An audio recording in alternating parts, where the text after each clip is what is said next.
নমস্কার দর্শক বন্ধু, আমি দর্শপুজমা ব্লগস আবারও আসলাম আরও একটা গুরুত্বপূর্ণ একাদশী নিয়ে চলে আসলাম। জয় শ্রীকৃষ্ণ, রাধে রাধে। আজ তোমাদের সফলা একাদশী সম্বন্ধে বলবো। সফলা একাদশী নামের মধ্যেই পুরো অর্থ লুকিয়ে আছে। এই সফলা একাদশী হচ্ছে সমস্ত কিছু সফল হওয়া যায় এই একাদশী করলে। এই একাদশী এতটাই মাহাত্ম্যপূর্ণ। তাহলে আমি এখন এই একাদশী সফলা একাদশী কথাই বলবো। তারপর প্রথমেই বলবো সংকল্প মন্ত্র প্রত্যেকের না বলাই উচিত। সংকল্প মন্ত্র যদি বলো তাহলে সেই প্রতিজ্ঞাটা রাখতেই হয় ভগবানের কাছে। কারণ একবার কেউ যদি বলে আমার এই সন্তানটাকে তোমাকে দেবো, ভগবানকে সেই সন্তানটা দিতেই হয়। সেই রকম সংকল্প না করে মোটামুটি বলবে আমি তোমার ব্রত করতে চাই আগামীকাল একাদশী, আমি যেন খুব সুন্দরভাবে পালন করতে পারি, কিন্তু সংকল্প কখনো করো না। আর দ্বাদশীর দিনকে অবশ্যই পারণ মন্ত্র পড়ে দ্বাদশীর দিনকে দ্বাদশী থাকাকালীন পারণ মন্ত্রটা করতে হবে। দ্বাদশী যেন পার না হয়ে যায়, এই দ্বাদশী মন্ত্র বলে অবশ্যই রবি শস্য গ্রহণ করে ভগবানকে যে রবি শস্য নিবেদন করবে সেই রবি শস্য গ্রহণ করে একাদশী পারণ সম্পন্ন করো।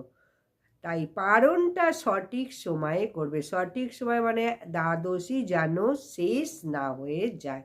দ্বাদশীর মধ্যেই এই পারণ মন্ত্র অবশ্যই মন্ত্র বলে একাদশী শেষ করতে হবে।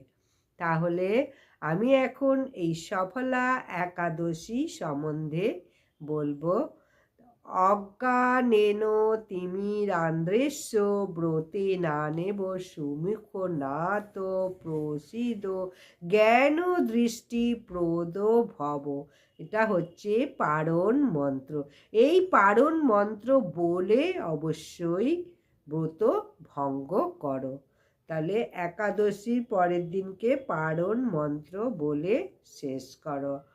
সফলা একাদশী প্রত্যেকটা একাদশী ভালো, কিন্তু এই ব্রহ্মাণ্ড পুরাণে এই সফলা একাদশী সম্বন্ধে সমস্ত কিছু দেওয়া আছে। সৎ রাজা, সৎ প্রজা, সৎ জমিদার সকলেই একাদশী ব্রত পালন করত আগেকার দিনে।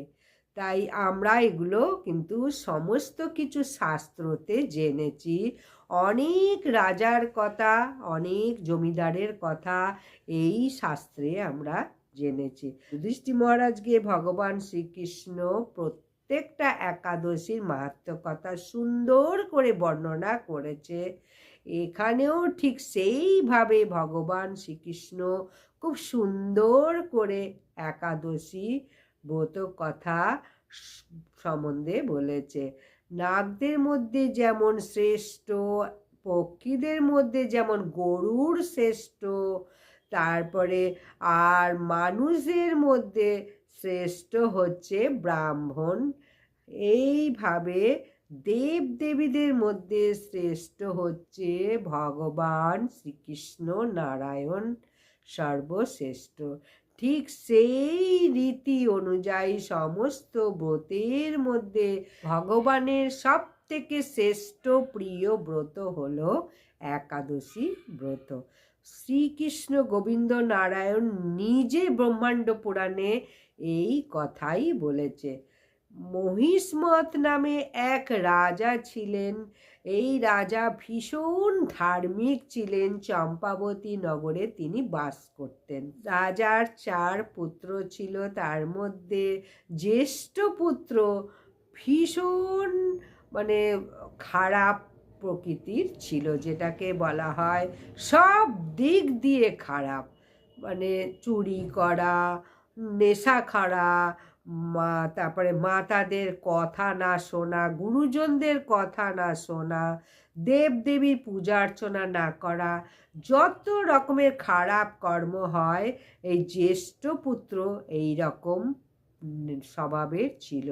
মদ্যপান, পরস্ত্রী গমন, এই সমস্ত সে করত জ্যেষ্ঠ পুত্র। রাজার এই সমস্ত দেখে তার ছেলেকে রাজসভা থেকে বার করে দিল। সে তখন আত্মীয় স্বজন, বন্ধু বান্ধব, রাজসভা সমস্ত কিছু ছেড়ে দিয়ে, সংসার, স্ত্রী, পিতা মাতা সমস্ত কিছু ছেড়ে দিয়ে সে জঙ্গলে চলে গেল। সকলকে ছেড়ে জীবন যেভাবে কষ্টের হয় সেই রকম কষ্ট তার জীবনে নেমে এলো। জঙ্গলে চলে গিয়ে পশু হত্যা করতে লাগলো এবং সেইগুলো কাঁচাই খেত ক্ষুধা নিবারণের জন্য। জঙ্গলে গিয়ে সে চুরিও করতে লাগলো। চুরি করতে গিয়ে একবার সে ধরা পড়লো এবং ধরা পড়ার পর কারাগারে বন্দিও হলো। কিন্তু রাজার পুত্র শুনে তাকে আবার ছেড়ে দিল। এরপর সে বিরাট গভীর জঙ্গলে চলে গেল। সেখানে পশু হত্যা করতে লাগলো, গাছপালার ফলমূলাদি খেতে লাগলো, এইভাবে জীবন যাপন করতে লাগলো। কিন্তু ভগবান যদি কাউকে চায় যে কে আমি রাখবো, কথায় বলে রাকে হরিত মারে কে, মারে হরিত রাকে কে, তাই এখানেও ঠিক সেই রকম ভগবান সেই মানে পাপিষ্ট, দুরাচারী, অসৎ, খুবই বাজে এরকম ছেলেকে ভগবানের কৃপা হলো। কিভাবে কৃপা হলো সেটা শোনো। সেই জঙ্গলে একটি বিশাল অশ্বত্থ গাছ ছিল। সেই গাছের তলায় গাছের ওপরে ভগবান মা লক্ষ্মীকে নিয়ে বসবাস করতেন। রাজপুত্র একদিনকে সেই গাছের তলায় প্রচণ্ড ঠান্ডায়, খিদেই, পৌষ মাস ছিল তখন, সে ফলমূলাদি জোগাড় করে সেই গাছের তলায় দিল। দেওয়ার পর খুব কান্নাকাটি করছে, ভগবান আমার কি হবে, আমি আর কত কষ্ট করব, আর কিভাবে আমি কোথায় যাব, এইভাবে সে ভাবতে লাগলো, মনে মনে বলতে লাগলো।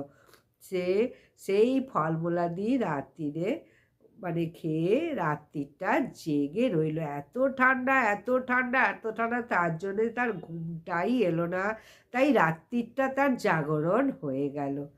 তো এইভাবে রাত্রির জাগরণ তো হয়ে গেল এবং ভোরের দিকে সে তার অজ্ঞান হয়ে গেল, চেতনা হারিয়ে ফেললো সেই গাছের গোড়ায়।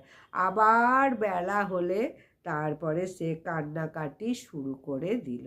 এই দেখে ভগবান তাকে বললেন যে খুব দয়া হলো ভগবানের, যে রাজপুত্র লম্বক ছিল রাজপুত্রের নাম, রাজপুত্রকে এই সময় ভগবান আশীর্বাদ দিলেন সেই লম্বকে, যে আহা রাত্রি জাগরণ করেছে, ঠান্ডার মধ্যে ক্ষুধা তৃষ্ণায় শুধু তো ফলমূল খেয়েছে, তাতে কি আর, ফলমূল তো গাছে দিয়েছে, তারপরে সেই ফলমূল পরে খেয়েছে। ভগবান কি করলো, যে ভাবলো যে আমাকে পূজা দিল, রাত্রি জাগরণ করলো, তাহলে এইভাবেই দয়ার সাগর ভগবানের শরীরে তো বুঝতেই পারছো। তাই সফলা একাদশী সেদিনই ছিল।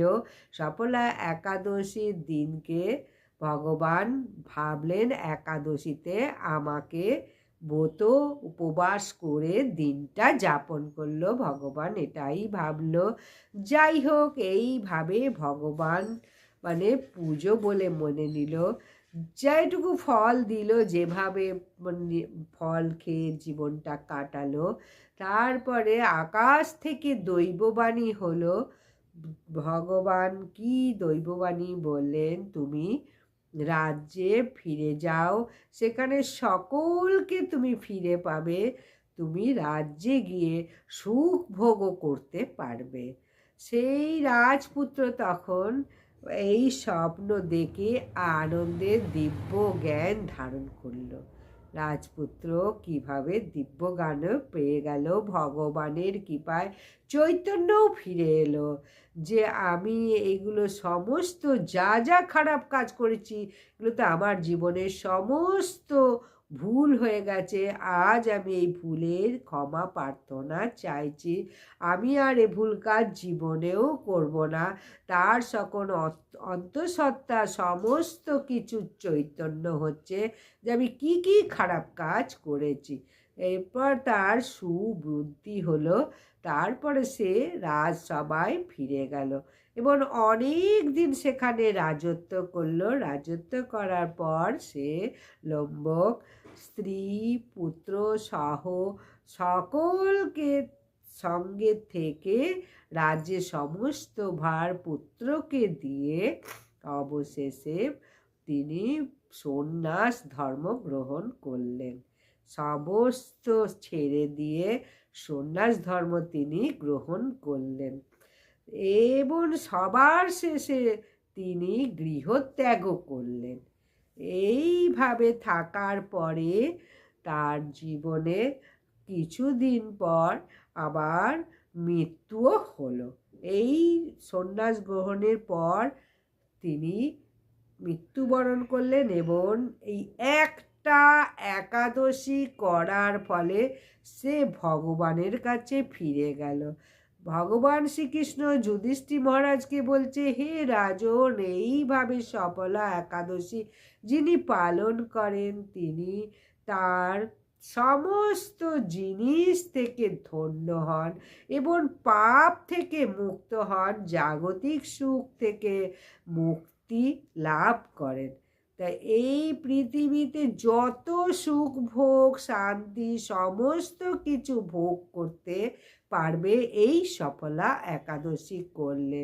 আবার পরে যখন মৃত্যুবরণ করে এই একাদশী করলে আমার ধামেই ফিরে আসে, সেই মোক্ষ প্রাপ্তি হয়, বৈকুণ্ঠ ধামে যায়, তাদের সার্থক হয় জীবন এই সফলা একাদশী যদি পালন করে। তাহলে প্রত্যেকটা একাদশীর একটা একাদশীর এক রকম মাহাত্ম্য।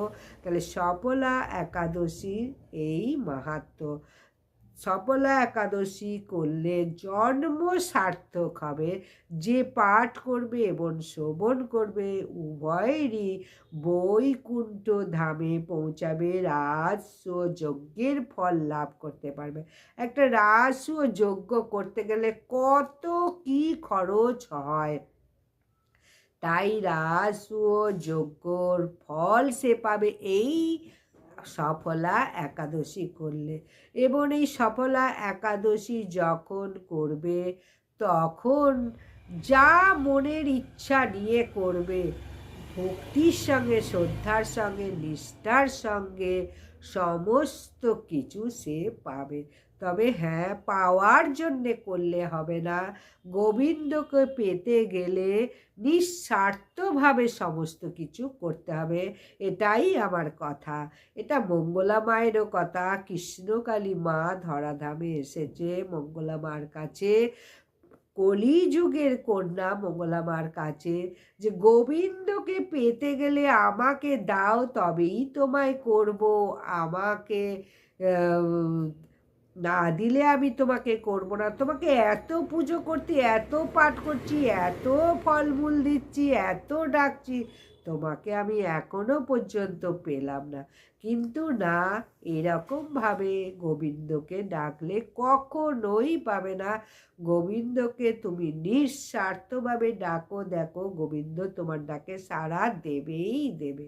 শ্রীকৃষ্ণ চৈতন্য গোবিন্দ নারায়ণ কিন্তু প্রত্যেক অনাথ আতুর প্রত্যেকের মানুষের মধ্যেই আছে। তাই অবশ্যই প্রত্যেকটা একাদশী ভালো, সেই একাদশী কিন্তু করতে ভুলো না। অনেকে কি করে, এই 3টে একাদশী করব, 5টা একাদশী করব, এই 8টা একাদশী করব, এই বছরে 4টে একাদশী করব না। প্রত্যেকটা একাদশী করো। নির্জলা না পারো ফলাহার করেও অন্তত একাদশী করো। একাদশীর দিন রবি শস্য ভুলেও গ্রহণ করো না, মহা পাপ লাগবে। পাপ রাশি তোমার ঘরে ঢুকে যাবে।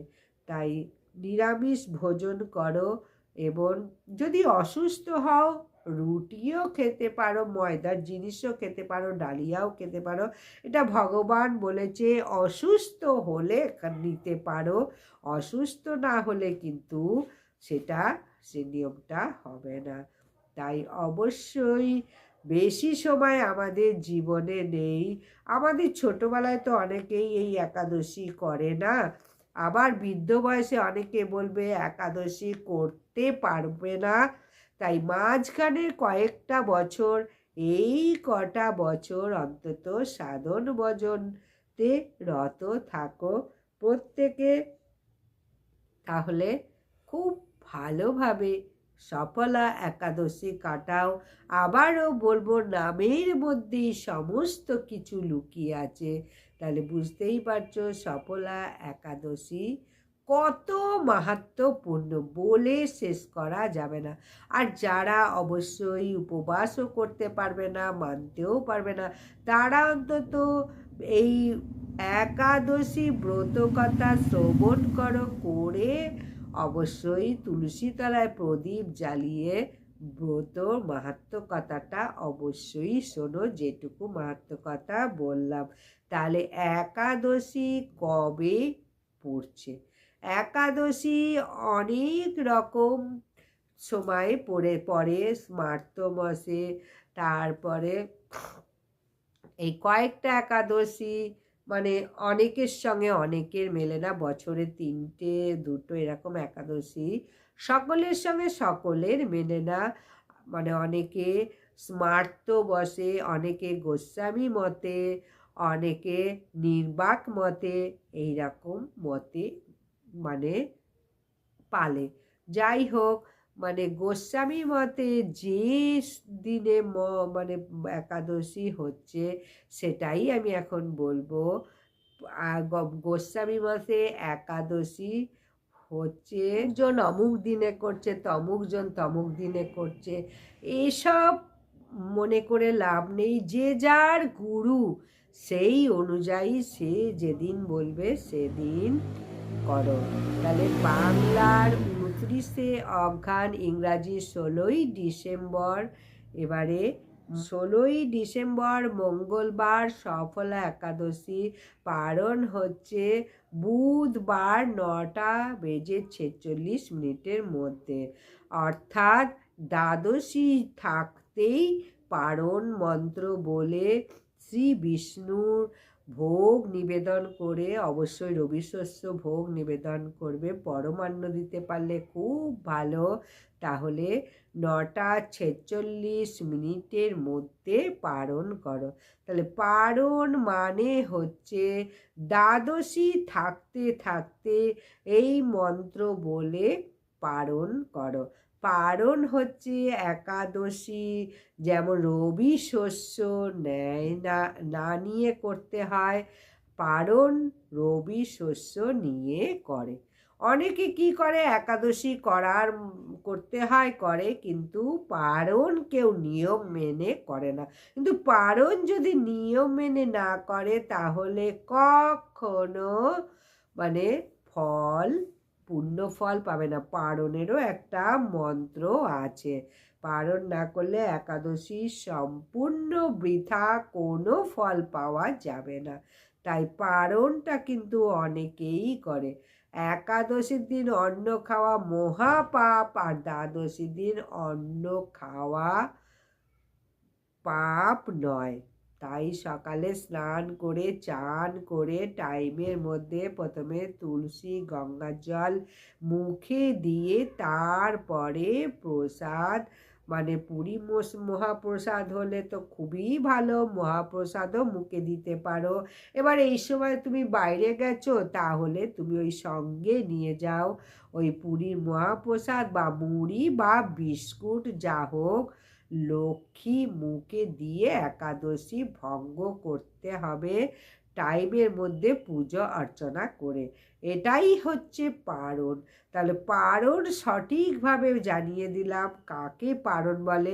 অনেকেই একাদশী করো, কিন্তু পারণ কেউই করো না, দু একজন ছাড়া। আমি কিন্তু প্রত্যেকটা ভিডিওতে বলি পারণ কিন্তু ঠিক টাইমে করো, তা না হলে কিন্তু তোমার একাদশী অসফল হবে। তুমি যে পুণ্যার্জনের জন্যে করছো, সেই পুণ্যার্জন কিন্তু তুমি পাবে না। তাহলে পারণের সময়ও বলে দিলাম এবং একাদশী কবে সেটাও বলে দিলাম। খুব ভালোভাবে সফলা একাদশী পালন করো। যদি না করতে পারো কোনো কারণবশত, অবশ্যই ব্রত কথাটা শোনো। তাহলে আজকের মতো এখানেই শেষ করছি। আশা করছি ভিডিওটা ভালো লেগেছে। ভালো লাগলে লাইক, সাবস্ক্রাইব, শেয়ার করে দাও। নমস্কার।